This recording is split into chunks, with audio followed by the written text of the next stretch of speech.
जगातले सर्वात मोठे आणि सर्वात यशस्वी इन्व्हेस्टर म्हणून संपूर्ण जगात ज्या व्यक्तीकडे आदरानं पाहिलं जातं, शेअर बाजाराच्या पुढच्या वाटचालीबद्दल किंवा गुंतवणुकीबद्दल ज्या व्यक्तीच्या एका छोट्याशा विधानाची दखल जगभरात घेतली जाते, ती व्यक्ती म्हणजे शेअर बाजाराचे जादूगर वॉरन बफेट. 35 वर्षांचा होईपर्यंत मी एकतर लक्षाधीश होईन, नाहीतर एखाद्या उंच बिल्डिंगवरून खाली उडी मारेन, असं अगदी लहानपणीच म्हणणाऱ्या वॉरन बफेट यांना स्वतःच्या क्षमतेबद्दल किती आत्मविश्वास होता हे दिसून येतं. शून्यापासून सुरुवात करत वयाच्या 32व्या वर्षी त्यांनी $1 मिलियन कमावून तर दाखवलेच, शिवाय आज जवळपास 96 बिलियन अमेरिकन डॉलर्स इतक्या प्रचंड संपत्तीचे ते मालक आहेत. फोर्ब्सच्या अब्जाधीशांच्या यादीत सलग 13 वर्ष पहिल्या क्रमांकावर राहणाऱ्या बिल गेट्स यांना 2008 साली पहिल्यांदा मागे टाकत वॉरन बफेट जगातले सर्वात श्रीमंत व्यक्ती झाले होते. आजही ते जगातील अब्जाधीशांच्या यादीत 6व्या क्रमांकावर आहेत. वॉरन बफेट यांनी हे साध्य तरी कसं केलं असेल? 2020 साली वयाची 90 वर्ष पूर्ण केलेल्या वॉरन बफेट यांच्या याच यशस्वी प्रवासाविषयी आज आपण जाणून घेणार आहोत. हा व्हिडिओ बघून त्यांच्याकडून आपल्या सगळ्यांनाच खूप काही शिकता येईल यात शंका नाही. द ग्रेट डिप्रेशन या नावानं इतिहासात नोंदवली गेलेली सर्वात भयानक जागतिक मंदी 1929 साली अमेरिकेत सुरू झाली आणि पुढे जगभर पसरली. ऑक्टोबर 1929 मध्ये अमेरिकन शेअर बाजार जोरदार कोसळला. ही 20व्या शतकातली सर्वात मोठी मंदी होती. नेमका त्या मंदीतच 30 ऑगस्ट 1930 रोजी अमेरिकेतल्या ओमाहा शहरात वॉरन बफेट यांचा जन्म झाला. त्यांचे वडील हॉवर्ड बफेट हेही एक स्टॉक ब्रोकर आणि इन्व्हेस्टर होते, पण ते पुढे एक पॉलिटिशियन झाले. त्यांच्या आई लीला एक गृहिणी होत्या. 1930 सालीच या ग्रेट डिप्रेशनमुळं वॉरन बफेट लहान असतानाच कुटुंबाची आर्थिक घडी पूर्णतः विस्कळीत झाली. होती नव्हती ती सगळी सेव्हिंग्सही संपली. घरात खायलाही पुरेसं अन्न असे ना. केवळ पैसे नाहीत म्हणून कुटुंबाचे असे हाल होत आहेत हे वॉरन बफेट यांना सहन होईना. वॉरन बफेट यांचं शिक्षण सुरू झालं रोज हिल एलिमेंटरी स्कूलमधून. वडिलांनी पॉलिटिक्स जॉईन केल्यामुळं कुटुंबाला वॉशिंग्टन DC शहरात शिफ्ट व्हावं लागलं. पुढचं शिक्षण त्यांनी वुड्रो विल्सन हायस्कूलमधून 1947 साली पूर्ण केलं. वयाच्या 7व्या वर्षीच त्यांनी बिझनेस करायला सुरुवात केली. त्यांच्या वडिलांनी स्वतःची अशी एक छोटीशी लायब्ररी बनवली होती. त्यात स्टॉक ब्रोकिंगशी, शेअर मार्केटशी संबंधित चांगल्या पुस्तकांचा भरणा होता. वॉरन बफेट यांनी वयाच्या 10व्या वर्षापर्यंत ती सगळी पुस्तकं वाचून काढली. त्यामुळे लहानपणीच त्यांना शेअर मार्केट कसं काम करतं हे माहीत झालं. गुंतवणूक करणं त्यांना आवडायला लागलं. या सगळ्या गोष्टीत त्यांच्या वडिलांचं त्यांना फार मोलाचं मार्गदर्शन लाभलं. 7 वर्षांचे असताना त्यांनी एक पुस्तक वाचलं ज्याचं नाव होतं 1000 वेज टू मेक $1000.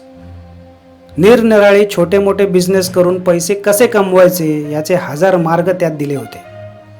त्याच पुस्तकानं वॉरन बफेट यांचं आयुष्य बदलून टाकलं. ते पुस्तक वाचून त्यांना पैसे कमवण्याची आवड निर्माण झाली. पैसे कमवायचे, ते सेव्ह करायचे, ते पुन्हा कशात तरी रिइन्व्हेस्ट करून आणखी पैसे कमवायचे, हा जणू छंदच त्यांना लागला. वयाच्या 7व्या वर्षापासूनच त्यांनी घरोघरी जाऊन च्युइंगम विकले, कोका कोलाच्या बाटल्या, न्यूजपेपर्स, मॅगझिन्स विकले. त्यांनी त्यांच्या आजोबांच्या किराणा दुकानातही काम केलं. हायस्कूलमध्ये शिकत असतानाही त्यांनीही अशी न्यूजपेपर्स वगैरे विकायची कामं चालूच ठेवली. आश्चर्याची गोष्ट म्हणजे वयाच्या 14व्या वर्षीच त्यांनी त्यांचा पहिला इन्कम टॅक्स रिटर्न फाईल केला. वडील चांगले स्टॉक ब्रोकर असल्यामुळे वॉरन बफेट यांनाही शेअर मार्केटमध्ये इन्व्हेस्ट करण्यात खूप इंटरेस्ट येऊ लागला होता. ते 10 वर्षांचे असताना त्यांना न्यूयॉर्क शहरात जाऊन न्यूयॉर्क स्टॉक एक्सचेंजला भेट देण्याचा योग आला. वयाच्या अवघ्या 11व्या वर्षीच त्यांनी सिटीज सर्व्हिस या कंपनीचे 3 शेअर्स खरेदी केले.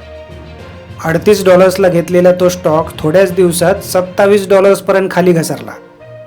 ते घाबरले आणि स्टॉक प्राइस वर यायची वाट पाहू लागले. काही दिवसांनी तो स्टॉक पुन्हा $40 होताच वॉरन बफेट यांनी तिन्ही शेअर्स घाईघाईने विकून टाकले. त्यांनी थोडंसं प्रॉफिट कमावलं, पण काही दिवसांनी तोच स्टॉक $200 गेला. वॉरन बफेट यांना आयुष्यातला पहिला धडा मिळाला तो म्हणजे शेअर बाजारात यश मिळवायचं असेल तर एक गुण आपल्यात हवाच हवा, आणि तो म्हणजे संयम. 1945 साली म्हणजे वयाच्या 15व्या वर्षी त्यांनी आणि त्यांच्या मित्रानं दोघांनी मिळून एक सेकंड हँड पिनबॉल मशीन $25ला खरेदी केली आणि ती एका न्हाव्याच्या दुकानात लावली. दुकानात वेटिंगवर असलेली गिराईकं न्हाव्याकडे आपला नंबर येईपर्यंत त्या मशीनवर गेम खेळून टाईमपास करू लागली. या दोघांनी प्रत्येक गेमचे काही पैसे फिक्स केले होते आणि त्यातला काही हिस्सा त्या न्हाव्यालाही द्यायचं ठरलं होतं. त्यांची ही पिनबॉल मशीनची ट्रिक इतकी यशस्वी झाली की त्यांनी अशा आणखी बऱ्याच मशीन्स विकत घेतल्या आणि ओमाहा शहरातल्या आणखी काही न्हाव्यांच्या दुकानात लावल्या आणि चांगलाच पैसा कमावला. त्यानंतर त्यांनी त्यांचा हा बिझनेस $1200ला विकून टाकला. त्याचबरोबर रोज वॉशिंग्टन पोस्ट हा अमेरिकेतला आघाडीचा न्यूजपेपर विकून ते महिन्याकाठी $150 कमवायला लागले होते. असं करत करत त्यांनी कॉलेज पूर्ण होईपर्यंत $9,800 जमवले, ज्याची किंमत आजच्या घडीला $1,05,000 इतकी आहे. म्हणजेच भारतीय रुपयांमध्ये जवळपास 77 लाख रुपये. इतके पैसे हातात खेळत असल्यामुळे हायस्कूलचं शिक्षण पूर्ण केल्यानंतर त्यांना पुढल्या उच्च शिक्षणासाठी कॉलेजात ॲडमिशन घेण्याची गरज वाटली नाही. त्यांनी कॉलेजात ॲडमिशन घ्यायला नकार दिला आणि बिझनेस करण्याचा निर्णय घेतला. पण वडिलांनी त्यांना तिथेच रोखलं आणि त्यांच्यावर दबाव टाकून कॉलेजात ॲडमिशन घेऊन पुढचं शिक्षण पूर्ण करायला सांगितलं. वयाच्या 19व्या वर्षी युनिव्हर्सिटी ऑफ नेब्रास्कामधून त्यांनी bachelor of science in business administration केलं. पुढे मास्टर्स डिग्रीसाठी त्यांनी हार्वर्ड बिझनेस स्कूलमध्ये अप्लाय केलं. त्यांचा तिथे इंटरव्ह्यू झाला आणि त्यात त्यांना फेल करत त्यांचं ॲडमिशन नाकारण्यात आलं. वॉरन बफेट म्हणतात की त्यावेळी मला त्या गोष्टीचं दुःख झालं, पण आता मला असं निश्चितपणे वाटतं की तीच माझ्या आयुष्यातली सर्वात चांगली घटना होती.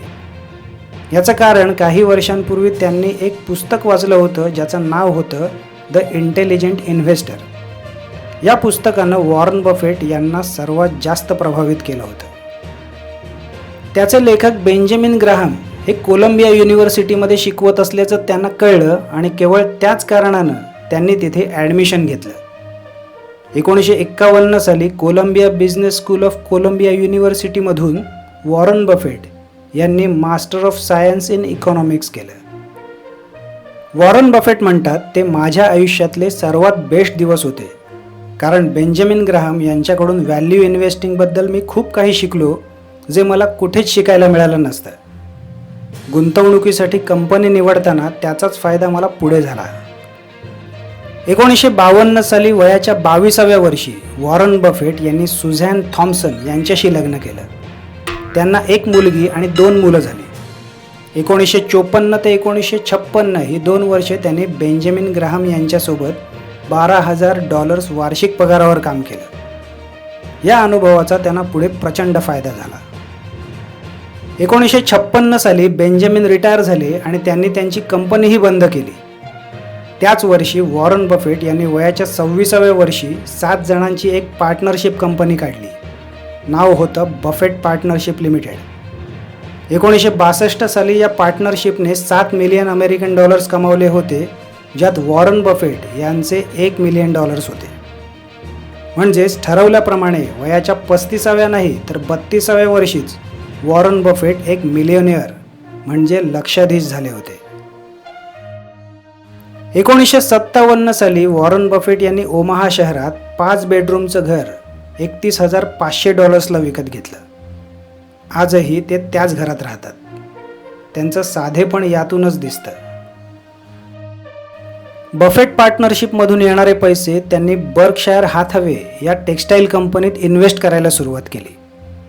त्यांनी मोठ्या प्रमाणावर या कंपनीचे शेअर्स खरेदी करायला सुरुवात केली आणि 1965 त्यांनी कंपनीचं पूर्ण नियंत्रणच आपल्या हातात घेतलं.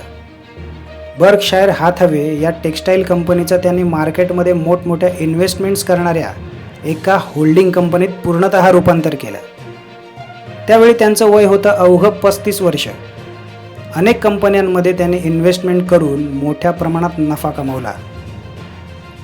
70च्या दशकात त्यांनी वॉशिंग्टन पोस्ट कंपनी आणि अमेरिकन ब्रॉडकास्टिंग कंपनी या मीडिया इंडस्ट्रीतल्या मोठ्या कंपन्यांमध्ये मोठ्या इन्व्हेस्टमेंट्स केल्या. त्यांनी स्वतःही विचार केला नव्हता इतका जास्त नफा त्यांना या 2 कंपन्यातून झाला. 1988 साली त्यांनी द कोका कोला कंपनीचे शेअर्स खरेदी करायला सुरुवात केली. ती करता करता कोका कोला कंपनीमध्ये त्यांची हिस्सेदारी 60% झाली. त्याची किंमत होती तब्बल $1.02 बिलियन. ही त्यांनी केलेली एक अत्यंत किफायतशीर गुंतवणूक ठरली आणि आजही द कोका कोला कंपनीचे शेअर्स वॉरन बफेट यांनी होल्ड करून ठेवले.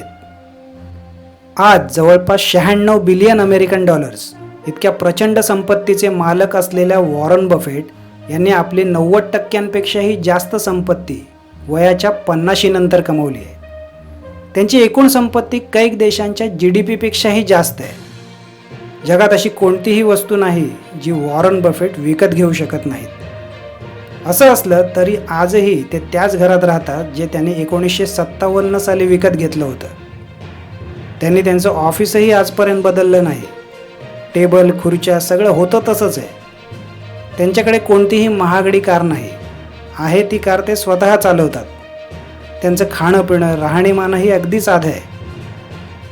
त्यांचं म्हणणं असं आहे की जर तुम्ही आज त्या वस्तू विकत घेत असाल ज्यांची तुम्हाला गरज नाही, तर भविष्यात तुम्हाला त्या वस्तू विकाव्या लागतील ज्यांची तुम्हाला खरोखरच गरज असेल.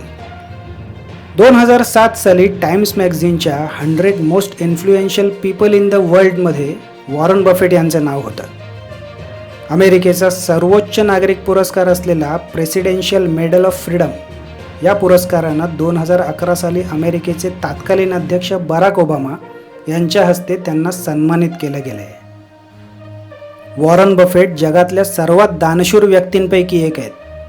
Bill and Melinda Gates Foundation बरोबरच आणखी काही समाजसेवी संस्थांना त्यांनी $3.6 बिलियन इतकी प्रचंड संपत्ती दान तर केलीच, शिवाय मृत्यूनंतर आपली 99% संपत्ती लोककल्याणासाठी दान करण्यात यावी हेही त्यांनी जाहीर केलं आहे. आपल्या मुलांच्या नावावर त्यांना व्यवस्थित पुरेल इतकीच संपत्ती ठेवायचं त्यांनी ठरवलं आहे.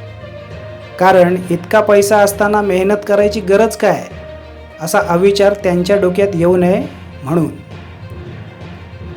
मित्रहो, हा व्हिडिओ आवडला असेल तर लाईक करा आणि असेच आणखी इंटरेस्टिंग व्हिडिओज बघण्यासाठी आपल्या नवी ओळख चॅनलला सबस्क्राईब करा.